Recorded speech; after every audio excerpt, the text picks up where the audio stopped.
I'm Derek. And I'm Noah, and you're listening to A Bite Of, where we take our current favorite pop culture obsession and enjoy it one nibble at a time. Yeah, episode 5. Number 5. That's a whole hand, folks. It's very exciting. But I think what makes it even more exciting is that we have a very special guest with us. The one and only, my best friend since 2nd grade, Melissa! Hi! It's me, Melissa Planty. That's right, everybody. So Melissa Planty is, like I said, my best friend since 2nd grade, and she is just always the life of the party. Now, the reason we wanted to bring her on A Bite Of is that Melissa kind of came into the Twilight craze with me, and then it took off on a form of its own in her own life. Oh so, my God, Melissa, yes. when do you first remember being in love with like the Twilight Saga?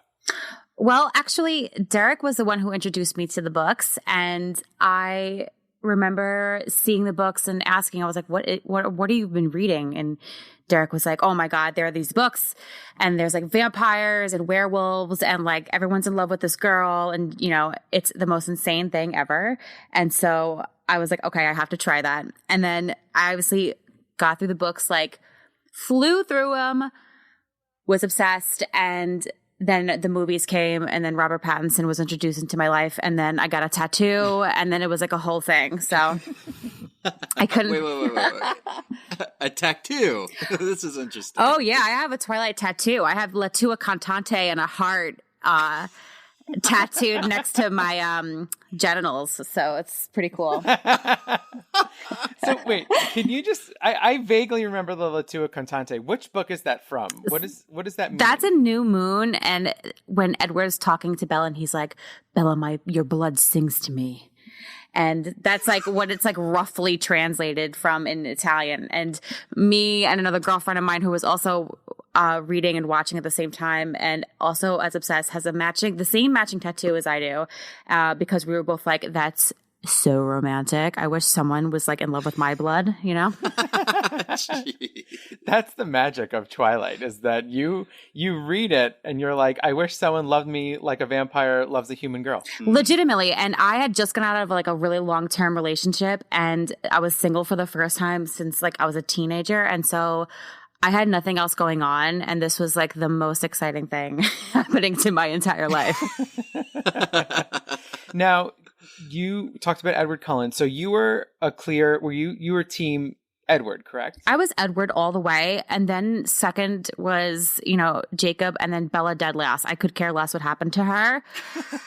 Like the whole series could have been anybody else besides Bella, and I wouldn't have cared. You know, I think a lot of people feel that way, but And now you loved the books first, and then you got into the movies after that. What did you think of the movies? Yeah, so I read the books I read the books late, and it was as they were just casting for Twilight, and it was just casted and people were talking about it. So I didn't have much to wait on for the movies. And so they sort of all collided into my life at the same time, which was perfect for my obsession because timing was just like chef's kiss perfect.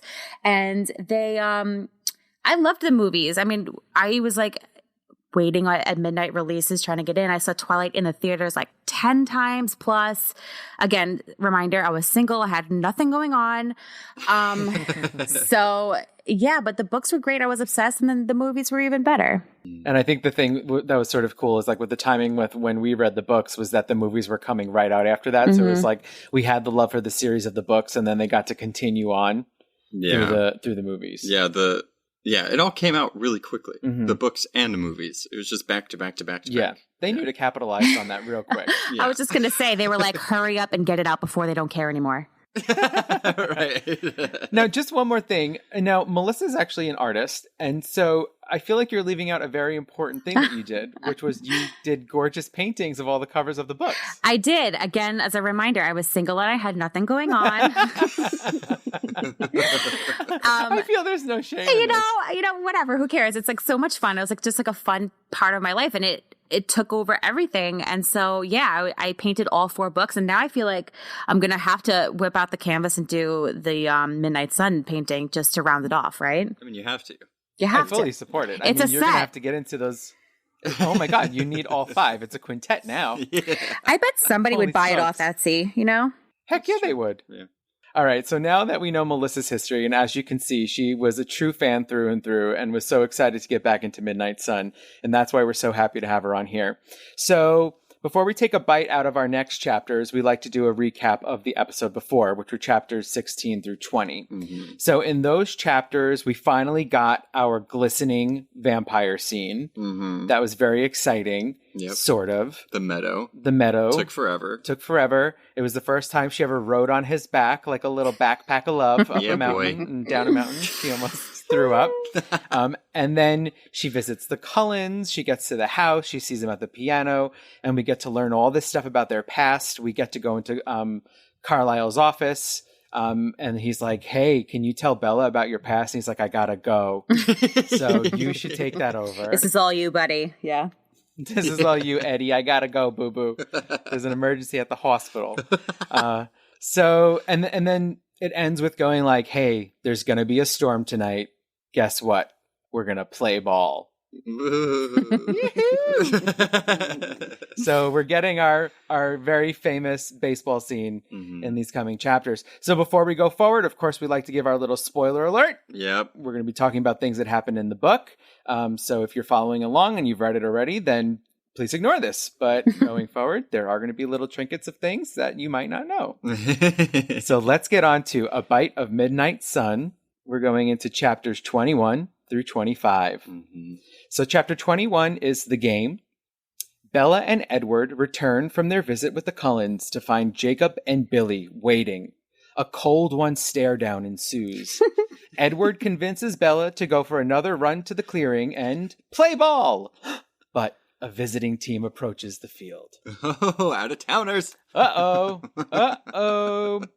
So they have their little history lesson about the Cullens, and then they go back to her house because she's got to get dressed for baseball in the field, I guess. Hey, if the movie told you anything, it's that they all get dressed. That's for right. this part. Yeah. They say, oh, it's baseball time. We have to wear full old school baseball regalia. From the 1940s. Yeah, they were like, whatever we wore in A League of Their Own, that's what everyone's going to wear. Guys, too. Totally. Just a little anecdote from the movie. Why did they have C's? They're not playing against any other team. Like, it's sort of redundant. We're all Cullens. Yeah. Yeah, we're all Cullens. Actually makes it more confusing because who's versing who? We're all on the Cullens. Right. They should have done shirts versus skins. That would have been hot. Ooh. Or, yeah, shirts versus sparkle. Exactly. Ooh. I just like picturing the girls bare-chested just running through the field. Just their glistening bosoms. Glitter nips. Glitter nips. Yes, all the way. This part was... I thought I wasn't going to enjoy this chapter only because what else could possibly happen. But then I remembered we were seeing it through Edward's perspective and learning what he did when you got Victoria, James, and Laurent coming to see them. I wanted to point out him tapping his foot to her heartbeat. Oh, yeah. Heartbeat was really cool because Bella never knew that, so we never knew that. Yeah. But it was really smart for him to do that, and I wonder if he's done that before, or he's just that smart. I mean, he's a pretty smart dude. I mean, he's been through high school about 28 times by now. One thing I thought was really interesting was like when there is that whole stare down with Jacob and Billy Black, right? So they're like Billy's going through the whole treaty in his mind about where they're allowed to go and all this stuff, and Jacob goes to the car. He's like, oh, go get that picture of whoever from the car. And Jacob says, something's gone rancid in here, he thought, and I wondered if it was reacting to his father's gift in the paper bag. I'd smelled nothing amiss this morning. So this is Jacob's werewolf senses. I didn't even catch that. Right? Yeah. So he's just going into the car and he's like, oh, something smells really bad. And remember, in all these prior chapters, they're saying, oh, they're toothless, nothing happened. But because there was no vampire activity, it meant that they weren't becoming werewolves. But now he's smelling this stuff and he's like, oh, so now his little werewolf senses are Tingling. Mm-hmm. Wow, They're I coming didn't even realize that. And it's interesting, too, because right before that, before the whole stare down, Bella and Edward are in the car and they approach. Like, Edward references Jacob as a child and, like, Bella loses it. She's like, he's only a year younger than me. And it's like, in my head, I'm thinking, like this should set off fireworks in you, girl, that you are being groomed by a vampire, like an old one. Like, what? You know what I'm saying? Like, he's looking at you like, okay, yeah, I'm also a child. Like, we're a couple months apart because you're 118 years old. Yeah. Also, and it's weird that she's so defensive of him.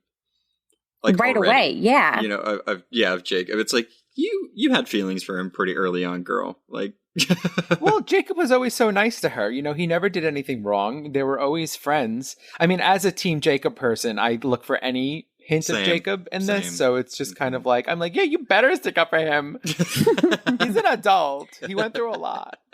We do get more of that later on. Like, we'll get to it, but there are glimpses of Jacob being like as sweet as possible. And even Edward in his inner monologue, like, acknowledges that this guy is a good guy. And he's the only one that doesn't really like piss him off. Like, Mike Newton, he hates. And like all the other boys at school, he hates. And like Jacob, for some reason, he's just like, he's annoyed by it, but he seems like a nice kid. That's like the vibe that he gets off of him. I'm so glad that we're not in high school anymore in this book.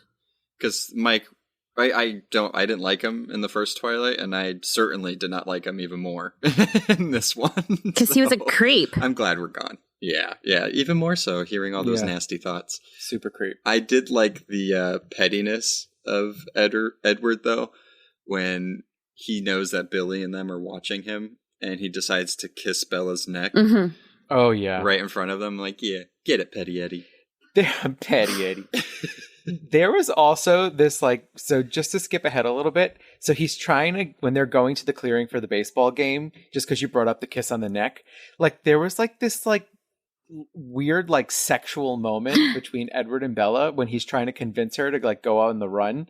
And he's like, it's slowly I tilted my face up, tracing the length of her throat with my nose and lips. I breathed my next question into the hollow just under the edge of her jaw. Her eyes slid all the way closed. Slow and deliberate, I kissed my way across her cheek, pausing right at the edge of her mouth. Would I let a tree hurt you? Hot. So hot. So sexy. What? But the both of them are so horny to begin with. Like, every time he kisses her, he's like, I'm drowning in sensations. It's like, has this guy ever, like, satisfied himself? Like, what's going on? You know, that's such a good question, because for someone that's 118 years old, like, I know there's, like, weird, like, stats about whether or not they can get erections or if there's semen and stuff like that. But, like, he's got to have done something, right? I mean, it seems like Rosalie and Emmett can. Yeah. So I just think Edward's just been mopey. Like, he talks about, like, not really finding anyone to his caliber or, like, anyone that he's interested in. But, like, I find it hard to believe that this guy's been moping through high school for 70 years and has not found one chick that was like, you know, I'd do her. I'll kill her, but I'll do her. Yeah. I'll get her done. And then I'm out of here. Oh, Edward. So when they get to the field... so they run. He gets her to run up the mountain again. They get to the field, and they decide teams, right? So like Rosalie takes like Jasper and Emmett, mm-hmm. and Edward is with Alice and Carlisle. And then we see Esme. She just kind of sits on the sidelines with Bella. And then there's this little tidbit that I thought was interesting that Edward says. He says Esme was telling Bella about her first son now. And I was surprised at the intimate direction their conversation had taken. That seems like it got real heavy real quick. But did we even know that she had a family before all this? I think she's referring to Edward as her first son, right? Yeah, I think she's referring to Edward. Oh. Like, I think that she's talking to Bella and they're kind of like, you know, kikiing about like all the stuff about Edward and like talking shit, basically. Embarrassing him. Right. Yeah. I do like how when they got to the clearing after he took Bella on another ride, that it said, I spun around to find her splayed awkwardly on the ground like a child's doll tossed to the floor. Yes. I'm like, geez, what? It's like a kid who gets home from school and they just throw their backpack on the and floor. themselves on the floor. Done. She's just like, bleh. Oh, poor Bella. She's getting thrown around. She doesn't know what's happening anymore. So, yeah, he throws Bella down. Okay, done. Gotta pick teams. And they get to playing baseball. And there's a lot of baseball-y action. And Rosalie is just furious the whole time because she calls Edward things like a pathetic cheating tool and a leprous swine because she believes he's cheating. And like they have to try not to cheat, right? Because like Alice knows exactly what's going to happen. Then he can read Alice's mind. And it's just like... Well, she's the one that picked her team. So you put the best people on one team. Alice and Edward. They don't even have to talk to each other. And I feel like when you have these vampires with these talents, it's like, what's the point of doing anything as a family? Like, we know what's going to happen. We know who everyone's thinking. Like, who cares? It's like, I'd rather just like lay. Well, they stopped Parcheesi nights because everybody was so fucking mad at the cheating. And they threw each other through the walls. Like, we destroyed the house over it. Yes. Oh my God, that one famous Monopoly evening when it all went down. It doesn't work for humans. It definitely can't for vampires. I mean, it's horrific. You're right. Humans get in fistfights over Monopoly. I can't believe the Cullens would do anything less than that. Mm-hmm. Mayhem. Mm-hmm. So they're playing, and thus with a large crack of their bat, some very curious nomads hear them. Mm-hmm. And Alice is like... No! Edward! Stop!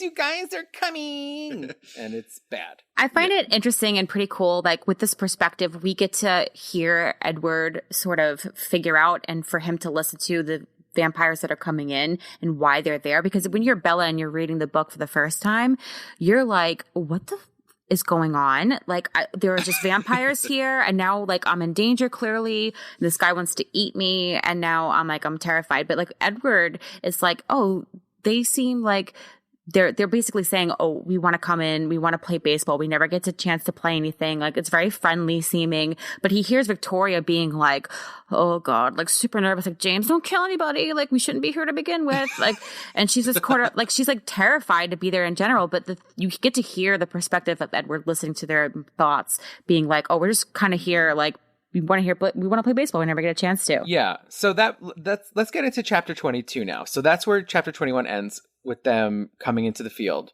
Mm-hmm. And then chapter 22 is the hunt. So the baseball changes into a game of life or death when James gets a whiff of Bella. The Cullens scatter to figure out a plan to keep her safe.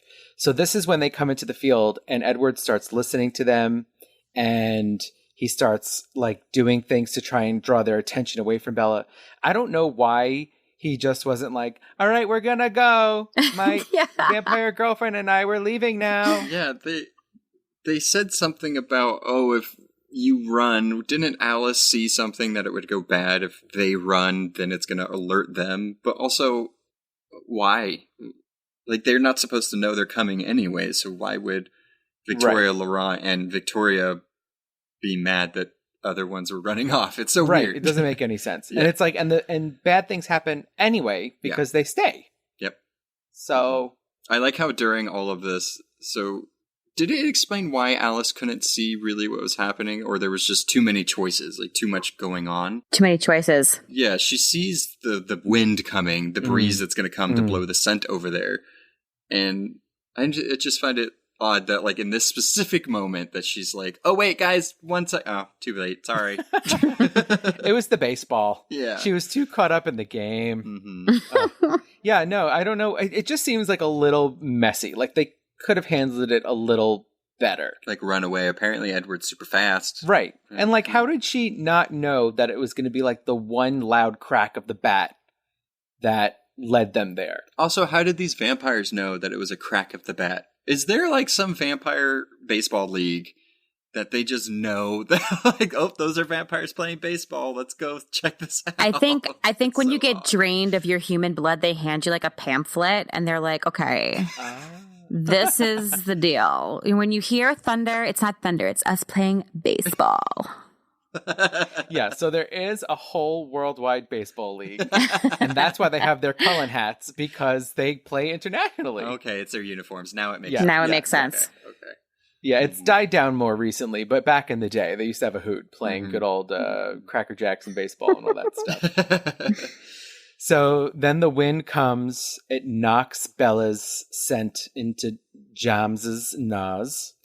And it's like, oh dear, bad news. Mm-hmm. James is what they call a tracker. He's going to track you to death. He's just going to follow you until you can't handle it anymore. And not in like a fun Roadrunner Coyote way, like in like a murder you way. Mm-hmm. Mm-hmm. And like that's his deal. Like Edward can read people's thoughts. Alice can see the future. James likes to follow you until he kills you. Right. And yet somehow we didn't get that until they showed up right in front of them. Like, thanks, Alice, for nothing. Yeah. Yeah. And in like a couple of chapters ago, they were like, oh yeah, there might be some nomads walking around. It's fine. They're nothing special. Whoa. Bad news. I think she was just too like concentrated on Edward. And not killing Bella. Right. So it's Bella's fault again. I mean, I agree. As usual, for everything in this book is her fault. Yeah. Yeah, totally. Like from here on out, it's all Bella's fault. Right. I mean, everything is Bella's fault. It like, does get a little I'm dicey. hardcore Team Rosalie right now. It's like we should have never dealt with this. This is ridiculous. Yeah, and this is also the chapter where we find out more on, like I said earlier, how Jasper's powers kind of work. You're starting to see a different side of it. I liked what he did and he can do. I don't know why he didn't do more later on. I think it was just one of those moments where Stephanie Meyer was like, well, he can do this now. Yeah. I mean, he's not going to do it in the other books, but here. I don't think we talked about it, but his camouflage and his scars, like, I don't remember that happening in the first books, and maybe it didn't, but like he sort of like camouflaged himself to look like a scary, like scarred up war hero to like kind of intimidate them. He's got some powers, that one. Yeah. And not consistent. No. Right. He can mess with your emotions. He can mess with your vision. He could be a scarred soldier. He could just be pensive. Yeah, so that's chapter 22, basically. It's like panic in the field. We gotta go. Yeah. So chapter 23 is called Goodbyes. When you smell as luscious as Bella, your tracker's delight. Time to run! Get out of here, so girl. That's when... GTG, got to go, girl. Bye. Okay, so this is chapter 23, Goodbyes. When you smell as luscious as Isabella Swan, your tracker's delight. Time to run. Bye, girl. Bye, Right. girl. Right. GTGG, got to go, girl. We gotta go. So they kind of like come up with this plan, right, where they're all going to scatter to the wind, sort of, right? And Is also that... take like some of her scent and pretty much scatter and confuse James. Yeah. While Alice is also trying to figure out what's going to happen. And she's just like standing in the corner, like. Blah, blah, blah, blah, blah, blah. It was kind of cute to see Emmett be like all of a sudden like instinctually step in as like big or little brother, however, little bro, I guess. And he's like, yeah, I'll do whatever it is. Like even if it was hard for him to be in the car with Bella, he was like, I got this. Like whatever you need, bro, I'm there. Because deep down, they're all just romantics, and they want Edward to find love and be happy, even if it means destroying their whole life. Rosalie was not having it. She never does, but they're like, this guy does nothing but sit on the piano and be sad and play sad music like in the house, and it's so depressing. Can we get him a girlfriend, even if she's human? They're like, finally it's happened to him. Right? So they, in order to get this plan started, Bella has to fake run away from home. Right. So we have that scene where she like goes storming into her house. Her acting chops are put on the spotlight. Yeah. Edward's like, don't worry. I know the way to your room. I know how to sneak in there. I'll help you pack. I've been there like 10 times while you're sleeping. Yeah. So he just like shimmies up the drain pipe real quick. And she meets him in there, and she's like, "Thanks for my sweater." And Charlie's like, "Bella, where you going?"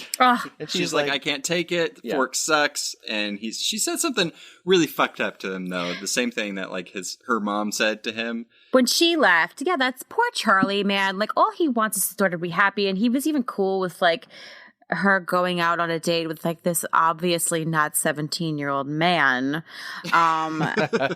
And, she just says like something's just so horrible to him. And we know it's because it's the only thing that's going to work to get him to stop asking questions and for her to go. But you just feel so bad. My heart just breaks for it. Like Team Charlie, by the way, Team Charlie, Team Daddy Carlisle all the way now. In 2020, I am Team Daddy Vampire. 100%. Yeah.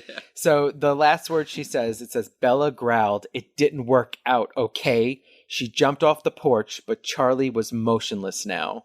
"I really, really hate forks." She leaves. Mm-hmm. And she just ruined Charlie's life. And then he watched sad, silent baseball, was sitting on the couch and Edward's looking back at him and he's just so sad. Why did you do this to your dad? Screw this vampire and this hunter that's trying to kill you. Just end it and let Charlie be okay. I would have rather that than the heartbreak of what you said, you slut. You little bitch. I hate you.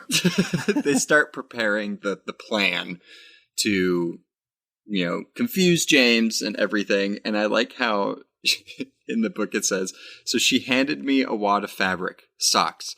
Bella's scent was fresh and strong. I shoved them in my pocket." It's I feel my feet are my essence also. That's where my scent is. And what they don't say is that later on he would just sniff it for pleasure, to have overwhelming senses again, Yeah. Fill my mouth Bella with your foot. venom, baby. He now has the lemonade cap and her socks. Yes. He's making a little Bella sock puppet out of it. Or a shrine for later, for him to, be weird too. Oh, yeah. We know what be weird means. Yeah, We know what be weird Coded. Mm-hmm. So they get her back to the Cullens house, and Laurent shows up. Mm-hmm. And he's like, "Guys, look, I'm so sorry about my friend. He's crazy. But you guys, it's bad. He's real good at his job, and he's probably going to eat her. So I'm going to go." Yeah, he literally stops by to be like, "You guys are screwed." Yeah. Okay, bye. Bye. Yeah. Bye. Yeah. Okay, James is going to find her, you guys. And I'm only telling you that because I'm only kind of being in this group just for the convenience of it. I don't even care about this guy. But he's going to come and he's going to kill Bella. And it's too bad because I would have loved to have lived here because this seems fire. Yeah. Right. You guys seem so nice. Yeah. Yeah. Because it's different for them. They're nomads. Right. They don't understand the concept of having permanent residence somewhere unless you're the Volturi, apparently. But I think, didn't Edward see something or hear something in his mind where he was going to check out the Denali clan? Yeah. Yeah. Coven, I should Yeah, say so clan. he was going to visit them. He's like, maybe that'll work for me. Because my friends and I already screwed these people. So I'm going to go somewhere else. I clearly I can't love go that. back to James. So let me know where to go. Help a brother out. He was like, knock, knock, knock. "Hey, guys, listen, bad news, okay? But I'm going to go to your friends." I like how Edward also was struggling with telling him that James was probably going to kill him. Who? Laurent. Oh, yeah. Yeah, he was like, nah, I probably won't tell him. He'll be fine. He'll be fine. He'll figure it out. Yeah. He'll know. Yeah. There's also this scene that when they're getting ready to go, it says, "Alice appeared at the top of the stairs just in time to meet Bella and Esme as they emerged from Esme's office. Together, they lifted Bella by the elbows and rushed her down the stairs." It's like Weekend at Bernie's. What happened to Bella? Well, she apparently can't walk. She walks awkwardly all the time. So they're like, don't let her trip and break her neck when we're all in the thick of this. They're like, just pick her up by the elbows and run her down the stairs. The last thing that we need is for this bitch to get a paper cut on the way down, touching the graduation caps. You know what I'm saying? We can't afford any mistakes. She's just enjoying the art. Oh, cuts her hand off. Whoa. Bad news. So then they scatter to the wind, and the plan is that, who is it? Alice and Jasper are taking Bella south. Yes, and then Emmett and Carlisle and Edward are gonna find James and go north to try and north. lead him off the trail. And then Esme and Rosalie are just gonna protect Forks. Right. And she has this funny moment where she was like, "Why should I? What is she to me?" And it's like, yeah, I get it. She warned you guys from the beginning. She's like, "I don't like her. She's bad news. Why do I have to do this now?" And she's like, "Told you so." Yeah. Told y'all. So that leads us to chapter 24, Ambush. A Canadian trap leads to a late night swim. followed by the amazing race where James gets the quote unquote upper hand.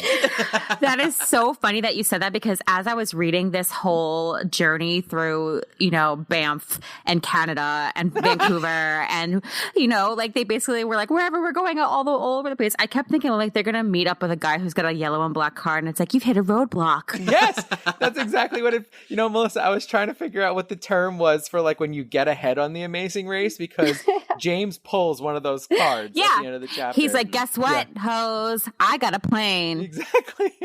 Yeah, that's ridiculous. Yeah. So there's this. So when they go off on to go lead him astray, there's this really funny thing where, like, I felt like Bella was like a chia pet, because Edward's like, listen, Bella needs to eat at least 3 times every 24-hour period, and hydration is important. She should have water on hand, ideally 8 hours of sleep. He's like, this is how you care for your human. Yes, it's a personal Tamagotchi, and she farts at 11:30, so just be careful. Yes, you have to press the B button twice to clean her poop. She'll be fine. I like how he just assumes that Alice and Jasper don't remember how to be human. Yeah. Or that they weren't sitting in the cafeteria for the first 1,000 other pages really pretending to eat. Yeah. We just spent every day of our lives pretending to act human. Oh, I forgot. That's what humans need. Right. Edward, it's called being overprotective. Okay. Yeah. You need to take a step back. Mm-hmm. Yeah. And they don't catch James because they're supposed to ambush him. Right. That just completely fails. Then the amazing race happens. They're constantly not able to catch this guy because apparently he's just that much better than 3 of these other vampires. Who also have like someone who can see into the future. Yeah. And a waterproof bag for their cell phone. That was like convenient. How they did that detail. That was real convenient, Steph. Yeah. She's like, here you go. Here's a duffel bag full of camping supplies from Dick's. Have at it. Exactly. Exactly. It's the vampire's go-to choice. Exactly. Yeah. Dick's. Where we get all of our vampiric needs. Yeah, I did like how they were keeping in contact with Alice. I mean, poor Alice. She is doing so many things at once. I don't even know how she looks at what's around her, because she's constantly looking at other stuff for Edward. And they're constantly texting him, okay, which one of us is going to find James or find the scent? And I like how she would either just put C, EM, or ED. I'm like, that's efficient. Like, she is on it. Y, N, yes, no. Yeah. It's funny because whenever Alice is like having like a vision and like Edward's trying to read it, and it's like, I fully in my head, like they don't do this in the movies, but in my head, I picture Alice like making the noise that you make for her, Derek, or like eyes going everywhere, like nose sniffing, like touching the air, like closed eyes, like, are you okay, girl? Like, I know this is like tough, but. She's like licking things. They're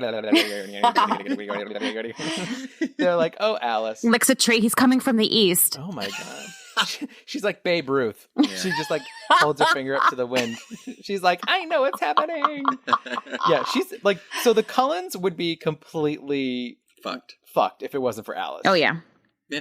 Right? Yeah, like, for sure. And like, he might have just eaten Bella already. Like, it would have been over. They would have probably just been like, here you go. There you go. Done. Take it. Delicious. Yeah. And that's pretty much it, is like this whole big chase. They're swimming in these glacial lakes. They're running all over the place. So one thing that they do say is that, so every time he goes in the water, they lose the scent, right? Why? They couldn't have put Bella on a boat? That's what I'm saying. Like, put her in a floaty and have at it. I don't understand. Yeah. Put her out to sea. Get her out of Well, here. there's a thing. He's like, we can't let him go too far, like west, because then he can go into the ocean. He could either go 5 miles away or show up in Japan. Yeah. It's like, wow. Okay. That's a very pretty long helpful. stretch. Yeah. Yeah. Yeah, so they finally track him. He starts leading him on this weird chase all up and down. It's not making sense. And then leads him to an airport. Where he flies off. Yeah, he gets a plane. Super smart of James. And then Alice is like, he's coming here. He's coming to Phoenix. So that was... how does he know she's in Phoenix? Oh, because Victoria got the records, right? Maybe Right. Oh, that's right. Yeah, and I love throughout this whole thing, it's like, Edward... You know her name is Victoria. He keeps calling her the redhead. Yeah, I thought that was interesting too. And you know what's funny is that like the whole time that you know, this whole journey is happening and they're chasing him and all these things are happening. And I kept thinking back to the books, what we were reading. And it's just like Bella in a hotel room with Alice and Jasper, like, where's Edward? Yeah. Like, thank God we have this book as like what was actually happening, because the action was not in Bella's story, honey. It was all in Edward's. It's true. It's true. It's very confusing. And now that I'm thinking about when I first read the first Twilight, I'm like, was this as confusing? Like, just thinking about all this stuff left out. It's like, what? She was just confused the whole time. The whole time. They were never talking. Like, Edward and Alice were just telepathically communicating. Yeah, it's like every once in a while, it's like a couple words, and he's like thinking like really like intensely, and you'll just hear like, later. Yes. Okay. No, upstairs. It's like, what the fuck are you guys talking about? What are you saying? Speaking in just gibberish. Because as the reader in Twilight, we're just sitting in the hotel room with Bella? Is that really it? Yeah, pretty much. Like the drive to Phoenix, and then she's in the hotel room. Mm-hmm. Wow. Yeah. Boring. Mm-hmm. Bella. Boring Bella. Mm-hmm. What can you do? So that gets us into the final chapter of our bite today, which is chapter 25, Race. Edward, Emmett, and Carlisle arrive in Phoenix, only to find out that Alice and Jasper suck at babysitting. Yep. So he gets there, right? They finally get to Phoenix, and right when they get there, Bella's like, you know what? I'm just going to take care of this myself. Me, that I can't even walk by myself without getting hurt. I'm just going to go meet up with this crazy vampire and stop it. I can stop it. Me, a pathetic human that literally cannot walk the halls without breaking an ankle, is going to go find this guy like completely by myself. I'll leave them a note. It'll be fine. Yeah. So her whole thing is like, he's going to kill my mom. So I'm going to go. Yeah. But like, Bella. You have a superhero team. Thank you. Vampires. Exactly. You've just watched them go through okay. They stole cars for you. They ran into Canada. They went spelunking. They chasing planes. And you're like, you know what? I'm gonna go. I'm gonna go, you guys. Yeah. So they're like, well, I guess we need to hurry up, because Alice starts getting these visions of little tiny visions of where Bella might be, what's happening, where is she going. And so I love the car selection process that they do at the airport. Yeah. Because she's constantly trying to think of like, okay, no, this one, they're going to find this one, nope.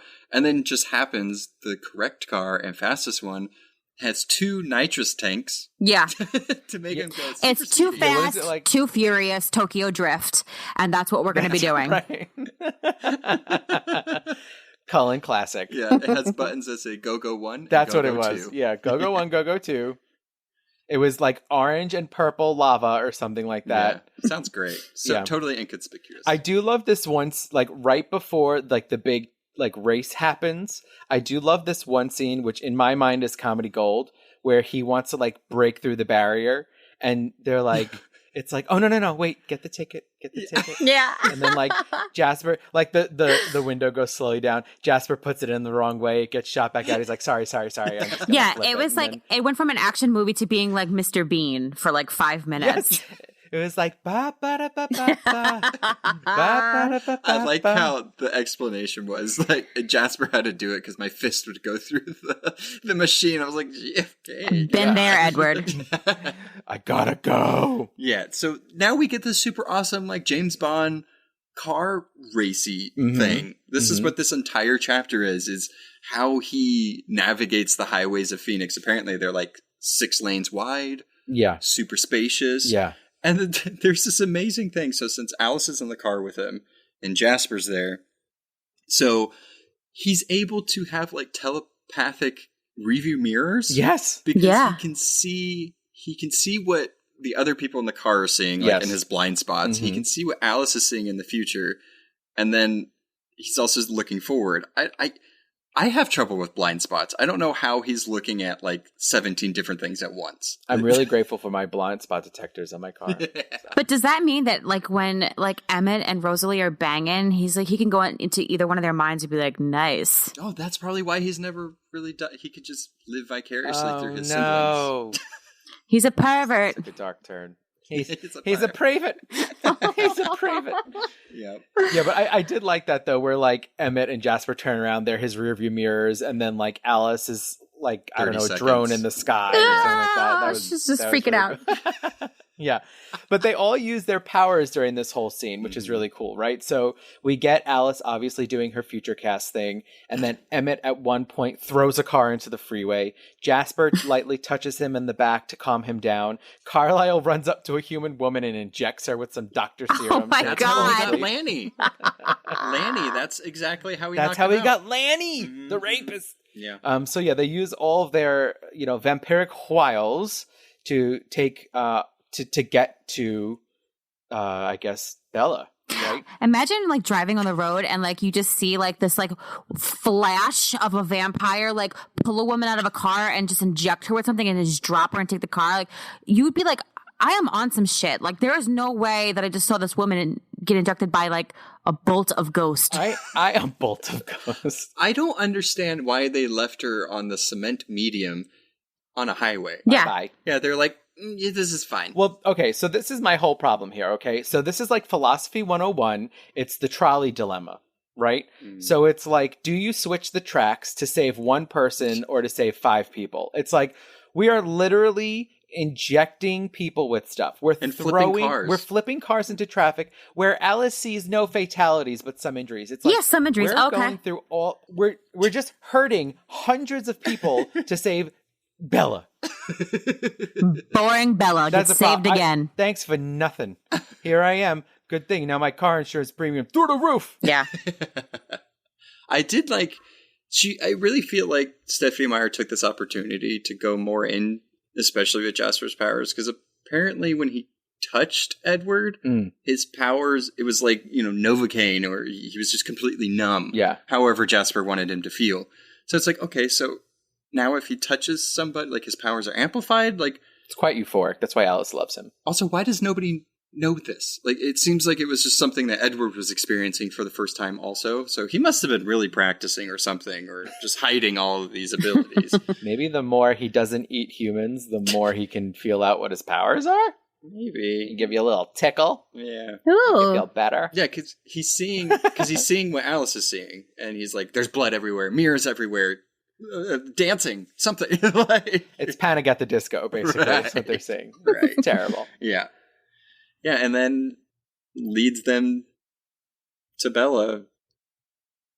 And that's it. That's the end of that chapter. This is like a very action-packed 5 chapters. Mission Sure. Impossible, Sure. find Bella. Right. Exactly. And Which would be easy if she wouldn't just walk off.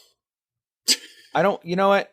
I'm really fed up. I'm really fed up with Bella. And I liked her for a lot of this book, but this one dumb decision that she had, she ruined everything. I think it's the not hearing her, like, processing this stuff and battling with herself, or like, what do I do? What's happening? What's this? I think not hearing any of that is like, oh, I like Bella. She's just down for anything. She's super supportive. She's like, cool, you're a vampire. Let's go in the middle of nowhere and make out for a bit.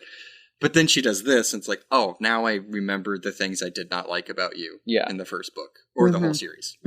Constantly just putting people in danger. Yes. Right. While you're just tripping You all have over a the place. super-powered vampire for a boyfriend. God damn it. And you're just like, I'll save my mom, I guess. What? Sacrifice herself, whatever. Oh, Bella Swan. Mhm. So that's it for these 5 chapters. That was The Spite of Midnight Sun. Yeah, Melissa, do you have any sort of like last thoughts about these 5 chapters, or just Midnight Sun in general? Yeah, of course. I always have thoughts on Twilight. I just found it just so interesting through the whole course of the book. And again, like, props to Stephanie Myers for churning out 700 and however many pages of this book of all of Edward's thoughts, and most of it being the same all the way throughout. And for me to be eating it up the whole time. I just thought the action was so much better. Like, hearing Edward's perspective was just like, way more fun and way more exciting than hearing like Bella be like, his eyes are brown and now they're black, like, and now they're topaz. It's like, oh, we know, girl. He's a vampire. Yeah. But I think that's always for me been the magic of Twilight, is that when those books came out, I could not put them down. Mm-hmm. And you just had people being like, you know, they're not really well written. She uses the same words over and over again. Whether that's true or not, like, there's something about them. Yeah, we don't care. We love it. Yeah. Right. All right. That brings us to our favorite segment, our only segment we have on this podcast. Good old Edwards. You do that voice every time. Where we hear some SAT words from our favorite vampire, Edward. So our first Edward is slipshod. Oh. Adjective. Wearing loose shoes or slippers, or careless and slovenly. That's me. That's me. Melissa Slipshod Planty. That's right. All right, our second Edward is corporeal. Adjective. Having, consisting of, or relating to a physical, material body. Ooh. What? It's like the opposite of being a ghost. Like you have a physical So alive? body. Yeah. Okay. Just a body. Yeah. It's just a body. My next Edward. It's that lady that was on the median that Carlisle just left. Yeah. Bye-bye. She's just a body. Our next word is amorphous. Adjective. Having no definite form. Shapeless. Okay. So the opposite. Okay. Also that woman on the divider. Yeah. She was just a heap of skin and bones. She was just goo. She was goo. The next Edward is subterfuge. Noun. Deception by artifice or stratagem in order to conceal, escape, or evade. Can I get the definition for stratagem? You can, because our final Edward is stratagem. No, really? Yes. Yes. Noun. An artifice or trick in war for deceiving and outwitting the enemy. Wow. Wait, okay, so she wrote both of those words? Girl, highlight, right-click the source. You take all the ones you can. She was like, how do I write trick? 10 different times. Yeah. It's like when you have a book report and it has to be like 1,000 pages and you get to like 400 pages, you're like, damn it. And then you got to go back and like every word, it's like, instead of like it's like these things. It's like you just make it as long as possible. Exactly. You're just saying the same thing over and over again in a different way. Mm-hmm. So those are our Edwards. They were all somewhat related. Every time you do this, I don't remember those words in the chapters that I just read. Because we probably in our heads just skipped over it. We're like, I don't know what that word means. Keep reading. That's the beauty of It Edward. doesn't look like a real word. Might. I don't know. But it was really funny because when I was looking up subterfuge, I had all of them. I already knew what my 5 words were going to be. And then when I saw stratagem in the definition for subterfuge, I'm like, thank the Lord. Because this could have been bad news bears. Oh, man. All right. That's it. Well, Melissa, thank you so much for being the first guest star on A Bite I know, Of. I am so honored, and I wouldn't be talking about this if I wasn't for you, Derek, who put me on the books so many years ago. So thank you for a wild ride. You are quite welcome. If there's one thing we can be proud of that I brought into your life, I'm glad. She got a bomb-ass tattoo out of it. Yeah, that I right. haven't been able to see in 6 years because I have a fupa now, so whatever. I know it's there, and I see it when I, put powder on it, so. Talc-free, of course. We don't want cancer. And on that note, thank you and goodbye. Bye. Thanks for listening to A Bite Of, artwork and editing by our own Noah.